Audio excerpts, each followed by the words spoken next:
Shalom Ibu Bapak, anak-anak yang Tuhan Yesus kasihi. Kita berjumpa lagi dalam persekutuan ibadah minggu hari ini.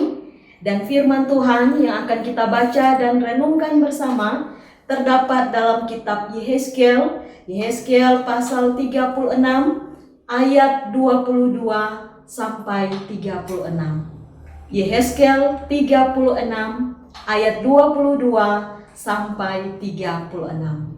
Mari kita berdoa sebelum kita membaca dan merenungkan firman Tuhan ini. Kita berdoa.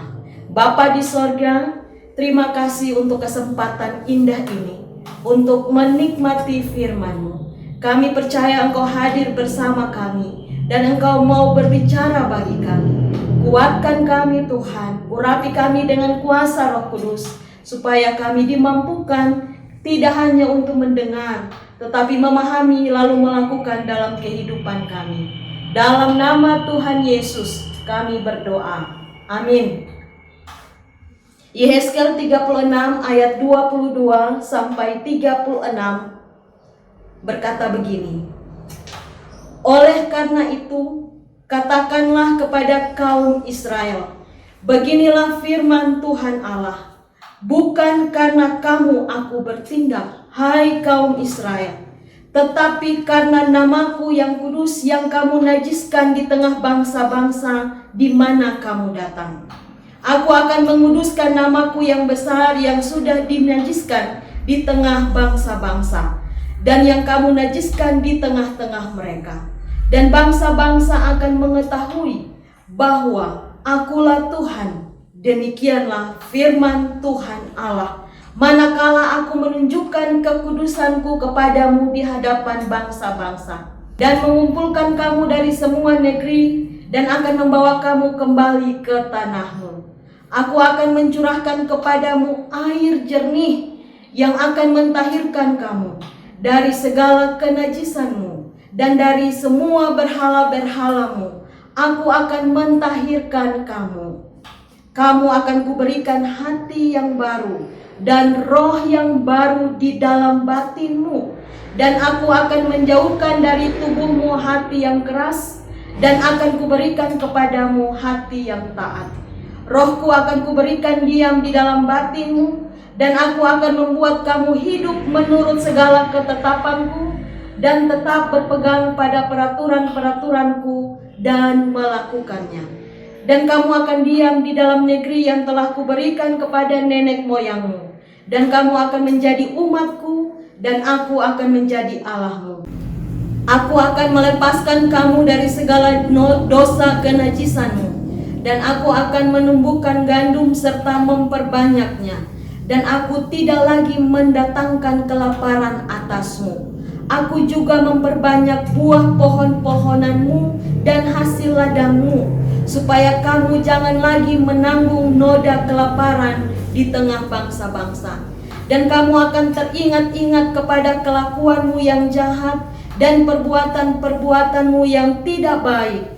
Dan kamu akan merasa mual melihat dirimu sendiri karena kesalahan-kesalahanmu dan perbuatan-perbuatanmu yang keji. Bukan karena kamu aku bertindak, demikianlah firman Tuhan Allah. Ketahuilah itu. Merasa malulah kamu, dan biarlah kamu dipermalukan karena kelakuanmu, hai kaum Israel. Beginilah firman Tuhan Allah. Pada hari aku mentahirkan kamu dari segala kesalahanmu, aku akan membuat kota-kota didiami lagi, dan reruntuhan-reruntuhan akan dibangun kembali. Tanah yang sudah lama tinggal tandus akan dikerjakan kembali, supaya jangan lagi tetap tandus di hadapan semua orang yang lintas daripadamu. Sebaliknya mereka akan berkata, tanah ini yang sudah lama tinggal tandus menjadi seperti Taman Eden, dan kota-kota yang sudah runtuh sunyi sepi dan musnah sekarang didiami dan menjadi kubu. Dan bangsa-bangsa yang tertinggal yang ada di sekitarmu akan mengetahui bahwa akulah Tuhan yang membangun kembali yang sudah musnah dan menanami kembali yang sudah tandus. Aku Tuhan yang mengatakannya dan akan membuatnya. Demikianlah firman Tuhan, terpujilah Kristus Yesus. Amin. Ibu bapak, saudara-saudara, anak-anak yang terkasih, kita akan merenungkan bagian firman Tuhan yang sudah kita baca tadi dari Yehezkiel 36 ayat 22 sampai 36. Dan firman Tuhan hari ini, perenungannya akan dibawakan oleh seorang hamba Tuhan yang adalah mitra gereja kita yang bekerja di bidang misi, khususnya penerjemahan Alkitab. Beliau adalah Bapak Ronald Wislar. Mari kita dengarkan bersama perenungan firman Tuhan ini. Selamat hari Minggu. Orang ini jelas dalam keadaan COVID-19, coronavirus. Jadi mungkin ada yang rasa down atau rasa terlalu banyak waktu di rumah, rasa bosan. Tapi biar bagaimana, orang sebagai orang yang percaya tetap tahan, bersandar kepada Tuhan. Dan orang ini yang akan juga turut kepada aturan-aturan pemerintah sampai corona ini selesai. Nah, pembacaan untuk kita hari ini cocok sekali untuk orang sekarang. Ini yang Yehezkiel 36 ini, orang lihat. Ini penulisnya pertama imam dan kedua nabi Yehezkiel. Pertama imam waktu masih muda, dia bekerja di Bait Allah. Itu tempat kerja, itu penting dalam cerita ini. Dan kedua, seorang nabi. Nabi yang menyampaikan pesan Tuhan Allah kepada masyarakat. Itu yang penulisnya, Yehezkiel. Yang kedua, itu orang Israel. Orang Israel yang di dalam keadaan pembuangan. Ceritanya tidak gampang. Dalam keadaan yang susah, siksa, menjadi budak. Coba bayangkan, orang-orang ini kalau perang di tanah Israel, kalau perang ke tentara Babel atau yang juga disebut Kasdim, dan dibawa 200 km ke arah timur. Jadi harus lewat negara Urdan, Irak sampai Iran, sampai di daerah Babel. Dan di dalam keadaan budak. Jadi bayangkan, misalnya dari daerah Tobelo sampai di Surabaya, itu kurang lebih 2000 km. Kalau bisa berjalan, ya memang ini banyak pulau, banyak laut, tapi kalau berjalan dari Tobelo sampai di Surabaya berapa lama, berapa minggu, berapa bulan, dalam keadaan yang memang siksa sekali. Jadi orang lihat ini, pertama nabi ini, Yehezkiel ini, dia bekerja di Bait Allah. Bait Allah terkenal untuk 2 poin. Pertama, buat korban persembahan kepada Tuhan Allah. Dan kedua untuk keberadaan Tuhan Allah di antara umat yang percaya. Jadi itu pekerjaan Nabi Yehezkiel ini di Bait Allah. Dan apa yang masalah dalam kitab ini dengan orang Israel sampai dapat hukuman ini? Apa yang menjadi masalah?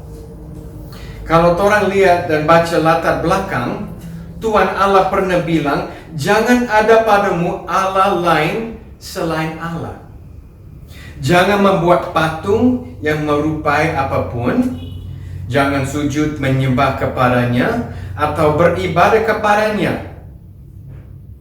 Tetapi kalau lihat kenyataan dari awal kitab Nabi Yehezkiel ini, lihat bahwa orang Israel, lebih khusus untuk para imam, sudah mulai membawa berhala ke dalam Bait Allah, membawa dewa-dewa dan kepercayaan lain, sudah mulai mempengaruhi ibadah orang Israel. Dan imam-imam membiarkan itu terjadi. Dan oleh karena itu, waktu Nabi Yehezkiel ini mulai memberikan hukuman ini dia ulangi berapa kali. Tuhan memanggil untuk setia kepada Dia, untuk bersandar kepada Tuhan Allah, tapi lebih suka percaya yang lain. Dewa-dewa dari suku Moab, yang dari Amorite, yang dari suku-suku yang berdekatan di situ, dan mulai lupa untuk bersandar kepada Allah saja. Jadi kasihan. Pasal 1 sampai pasal 24 adalah hukum Israel akan kalah dalam perang dalam keadaan yang buruk sekali. Kalau perang dibawa ke Babel. Kemudian hukuman atas bangsa-bangsa lain yang bantu waktu orang Israel diusir dari situ. Nah, untuk bagian ketiga yang orang dapat tadi dalam pembacaan teks 36, Nabi Yeskiel ini mulai memberikan harapan. Dia mau memberikan semangat kepada umat percaya yang rasa sudah down sekali, sudah sedih, berat hidup di tempat orang lain, di bawah pemerintah orang kafir, tapi percaya kepada Tuhan. Dan dia memberikan semangat. Jangan lupa, Tuhan tidak akan lupa umat Israel.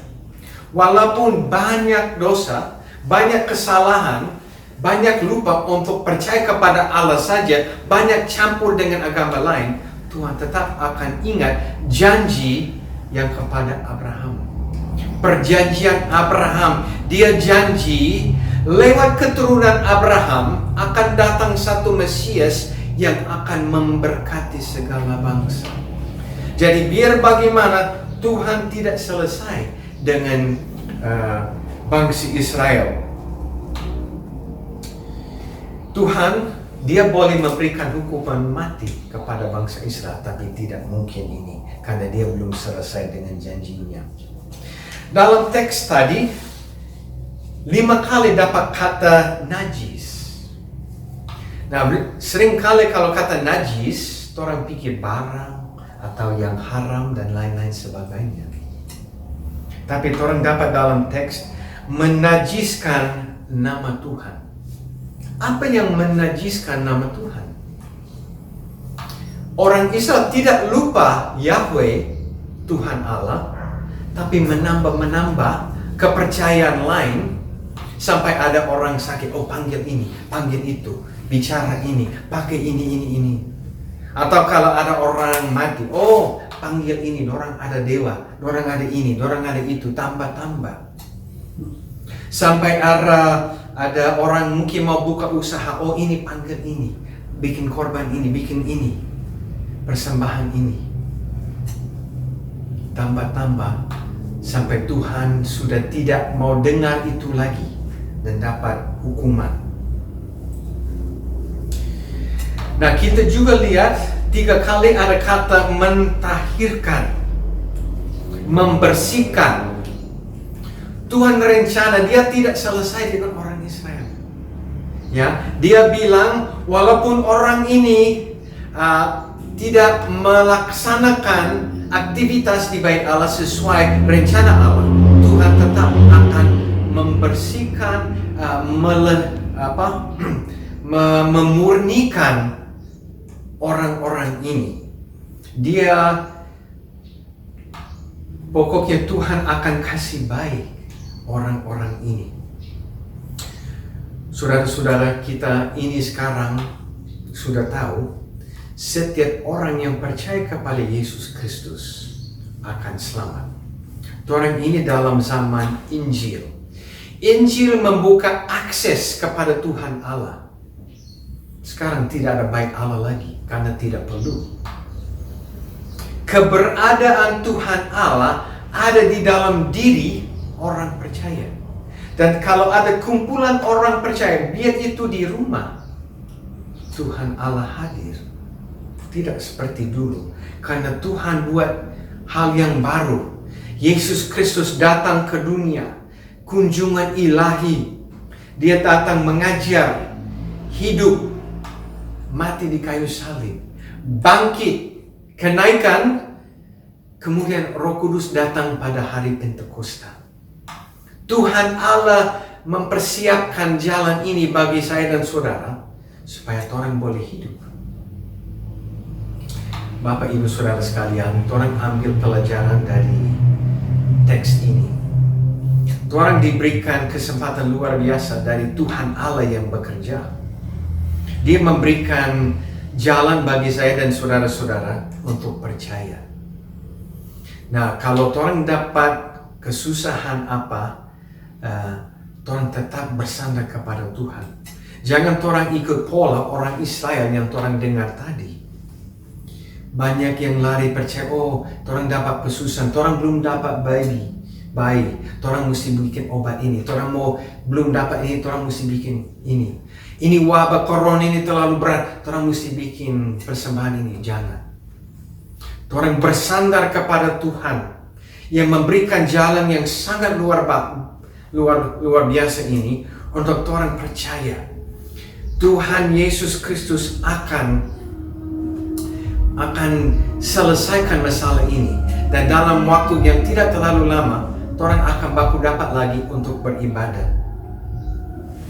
Saya mau baca satu ayat yang dalam versi bahasa Melayu Maluku Utara, terjemahan bahasa Melayu Maluku Utara, 1 Korintus 6 pasal 9. Ini tentang di mana Roh Kudus ada sekarang.